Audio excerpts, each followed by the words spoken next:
السلام علیکم ورحمۃ اللہ وبرکاتہ۔ بسم اللہ الرحمن الرحیم۔ اسلامی تاریخ۔ حضور صلی اللہ علیہ وسلم کا عمرہ کے لیے جانا۔ نبی کریم صلی اللہ علیہ وسلم نے ایک مرتبہ خواب دیکھا کہ مکے میں داخل ہو کر بیت اللہ کا طواف کر رہے ہیں۔ یہ خواب سنتے ہی صحابہ کرام رضی اللہ عنہ بیت اللہ کی زیارت اور عمرہ کی ادائیگی کے شوق میں بے چین ہو گئے۔ چنانچہ ماہ ذی القعدہ 6 ہجری میں نبی کریم صلی اللہ علیہ وسلم 1400 صحابہ کرام رضی اللہ عنہ کے ساتھ عمرہ کرنے کے لیے روانہ ہوئے اور حدیبیہ پہنچ کر قیام فرمایا۔ خراش بن امیہ خزاعی کو قریش مکہ کے پاس بھیجا کہ ہم صرف بیت اللہ کی زیارت اور عمرہ کرنے کے لیے آئے ہیں، ہمارا مقصد لڑنا نہیں ہے۔ مگر اہل مکہ نے بدسلوکی کرتے ہوئے ان کے اونٹ کو مار دیا اور وہ مشکل سے جان بچا کر واپس آئے۔ پھر آپ صلی اللہ علیہ وسلم نے حضرت عثمان غنی رضی اللہ عنہ کے ذریعے ان کے پاس پیغام بھیجا تو انہوں نے حضرت عثمان رضی اللہ عنہ سے کہا، تم اگر طواف کرنا چاہتے ہو تو کر سکتے ہو۔ انہوں نے جواب دیا، میں نبی کریم صلی اللہ علیہ وسلم سے پہلے ہرگز طواف نہیں کروں گا۔ تو قریش مکہ نے کہا کہ محمد صلی اللہ علیہ وسلم اپنے ساتھیوں کو لے کر اس سال مکے میں داخل نہیں ہو سکتے، اور حضرت عثمان رضی اللہ عنہ کو نظر بند کر دیا۔ ادھر مسلمانوں میں ان کے قتل کی خبر مشہور کر دی گئی تو حضرت عثمان رضی اللہ عنہ کی شہادت کا بدلہ لینے کے لیے آپ صلی اللہ علیہ وسلم نے ایک درخت کے نیچے صحابہ کرام سے بیعت لی۔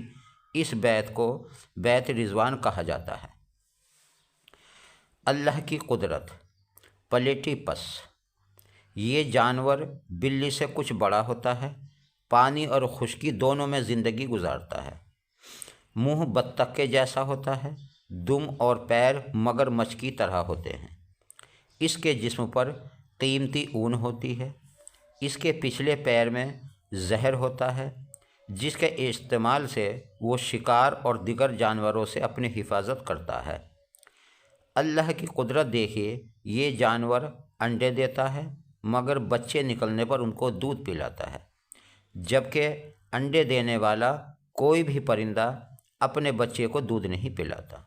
غرض اس جانور میں پرندوں کی طرح انڈے دینے اور جانوروں کی طرح دودھ پلانے کی صلاحیت کو کس نے پیدا کیا؟ یقیناً یہ اللہ تعالیٰ ہی کی قدرت ہے۔ ایک فرض کے بارے میں۔ اسلام کی بنیاد۔ نبی کریم صلی اللہ علیہ وسلم نے فرمایا، اسلام کی بنیاد 5 چیزوں پر ہے۔ اس بات کی گواہی دینا کہ اللہ کے علاوہ کوئی معبود نہیں اور محمد صلی اللہ علیہ وسلم اللہ کے رسول ہیں، نماز ادا کرنا، زکوٰۃ دینا، حج کرنا اور رمضان مبارک کے روزے رکھنا۔ ایک سنت کے بارے میں۔ جمعہ کے روز نماز فجر کی مسنون قرات۔ نبی کریم صلی اللہ علیہ وسلم جمعہ کے دن فجر کی نماز میں سورہ سجدہ اور سورہ دہر پڑھا کرتے تھے۔ ایک اہم عمل کی فضیلت۔ اچھی طرح وضو کرنا۔ نبی کریم صلی اللہ علیہ وسلم نے فرمایا، جو بھی مسلمان اچھی طرح مکمل وضو کرتا ہے پھر وہ کھڑے ہو کر دھیان سے نماز پڑھتا ہے تو وہ گناہوں سے اس طرح پاک ہو کر لوٹتا ہے جیسا کہ آج ہی اس کی ماں نے اس کو جنم دیا ہو۔ ایک گناہ کے بارے میں۔ لوگوں سے تعریف کرانا۔ نبی کریم صلی اللہ علیہ وسلم نے فرمایا، جو اللہ کی نافرمانی کر کے لوگوں سے اپنی تعریف کرانا چاہتا ہے تو اس کی تعریف کرنے والے اس کی برائی کرنے لگیں گے۔ دنیا کے بارے میں۔ دنیا اللہ کو کتنی ناپسند ہے۔ نبی کریم صلی اللہ علیہ وسلم نے فرمایا، اللہ تعالیٰ نے کوئی چیز ایسی پیدا نہیں فرمائی جو اس کو بہت ہی ناپسند ہو سوائے دنیا کے، کہ دنیا جب سے بنی ہے، یعنی کہ جب سے اس دنیا کو بنایا ہے آج تک اس کی طرف نہیں دیکھا۔ آخرت کے بارے میں۔ قیامت کے دن بدلہ قبول نہ ہوگا۔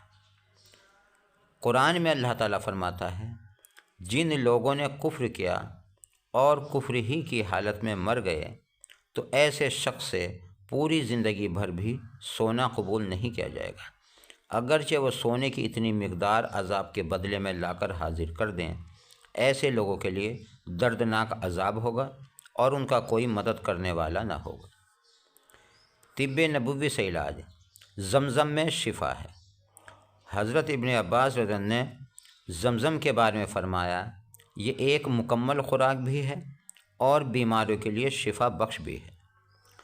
قرآن کی نصیحت، قرآن میں اللہ تعالیٰ فرماتا ہے، اے ایمان والو، جب جمعے کے دن نماز کے لیے اذان کہی جائے تو تم اللہ تعالیٰ کی یاد یعنی خطبہ سننے اور نماز پڑھنے کے لیے چل پڑو، خرید و فروخت اور دوسرے کام دھندے چھوڑ دیا کرو، یہ تمہارے لیے زیادہ بہتر ہے۔